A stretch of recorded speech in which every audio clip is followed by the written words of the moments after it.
படைத்தவன் துணையோடு பரம்பொருள் ஆசியோடு அனைவருக்கும் ஸ்ரீ நலம் ஜோதிடத்தின் அன்பு கலந்த வணக்கம். இன்னைக்கு கனவில் கடவுள் அருள் என்பதை பற்றி பார்க்கலாம். அதாவது இப்போ நம்ம ராமானுஜர் கதை கேட்டிருப்போம். ஒரு கணக்கை மறுபடியும் தீர்க்க முடியலன்னு சொல்லி கனவு காண்டு அதுக்கு விடை காணினவர் தான் மதிப்பிற்குரிய ராமானுஜர் ஐயா அவர்கள்.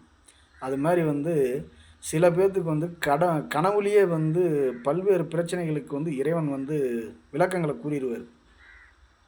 இந்த மாதிரி அமைப்பு ஜோதிட ரீதியாக யாருக்கு இருக்கும்னு பார்த்தோம்னா, யார் ஒருவருடைய ஜாதகத்தில் 5ஆம் அதிபதி 12ஆம் இடத்தில் அமர்ந்தோ அல்லது 11ஆம் அதிபதி 12ஆம் இடத்தில் அமர்ந்தோ அல்லது லக்னாதிபதி 12ஆம் இடத்தில் அமர்ந்து குருவின் தொடர்போ வளர்பிறை சந்திரன் தொடர்போ பெற்று யார் ஒருவருடைய ஜாதகத்தில் அமர்ந்து உள்ளதோ அவர்களுக்கு கனவிலே இறைவன் அடுத்து நடக்கக்கூடிய விஷயங்களை சொல்லிவிடுவார்.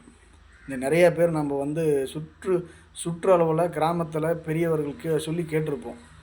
கனவில் இவனுக்கு இது மாதிரி ஆகிற மாதிரி கனவு கண்டேன், இந்த மாதிரி உங்கள் வீட்டில் ஒரு சம்பவம் நடக்கிற மாதிரி கனவு கண்டேன், எச்சரிக்கையாக இருன்னு சொல்லுவாங்க.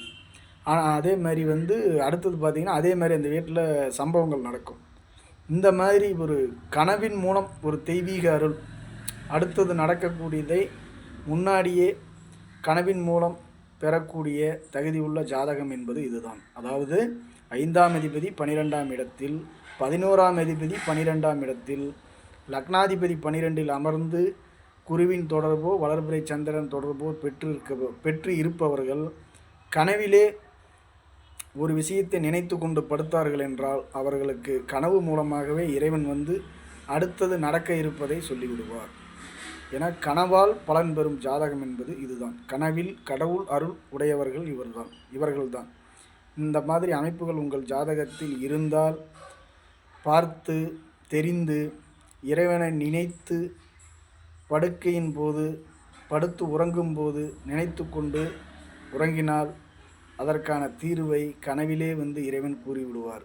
கனவில் கடவுள் அருள் பெறும் ஜாதகம் என்பது இந்த அமைப்பு தான். இந்த வீடியோ பிடிச்சிருந்தால் லைக் பண்ணுங்கள், கமெண்ட் பண்ணுங்கள், மறக்காமல் சப்ஸ்கிரைப் பண்ணுங்கள். என்றும் நலம் ஜோதிடத்துடன் இணைந்தே இருங்கள். நன்றி, வணக்கம்.